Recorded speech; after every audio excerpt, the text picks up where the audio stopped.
Electrosol se formó en 2004 y lo único que ha hecho desde entonces ha sido energía solar.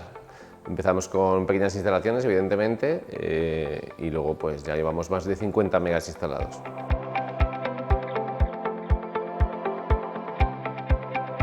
Cualquier persona o empresa es susceptible de tener un consumo energético eléctrico. Es decir, ya sea una familia en una vivienda unifamiliar o ya sea una empresa que quiera tanto contrarrestar esa factura eléctrica como devolver un poquito a la sociedad de esas toneladas de CO2 que puede evitar echar al medio ambiente.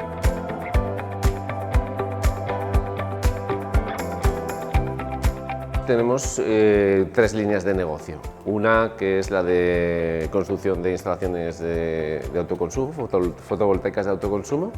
Otra línea que es de mantenimiento, también nos encargamos de mantener no solo nuestras plantas, sino que también llevamos el mantenimiento de otras plantas fotovoltaicas e incluso huertas. Y una tercera que estamos empezando ahora y que también es un poco una de venta de energía.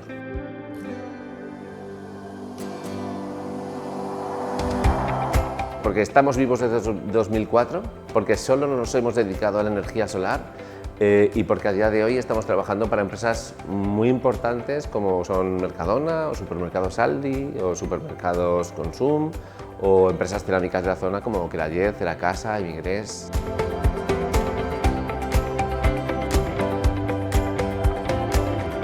No aportamos así nada muy novedoso a nivel tecnológico, pero todo nuestro aprendizaje desde el 2004, que ya son 17 años, lo aplicamos en cada una de las intervenciones.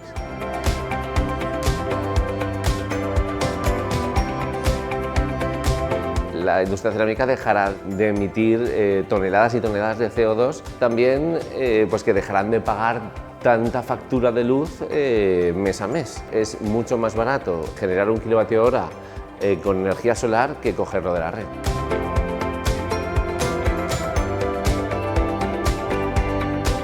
Se va a dejar de emitir todas esas toneladas de CO2 que ya hemos comentado antes. Por otro lado, al dejar de pagar tanto por la luz, lo que hacen las empresas que utilizan energías renovables, en este caso la cerámica, es ser más competitivos en otros campos. Es decir, ese dinero que se ahorran, entiendo yo que lo invierten para mejorar pues, lo que tengan que mejorar dentro de su campo.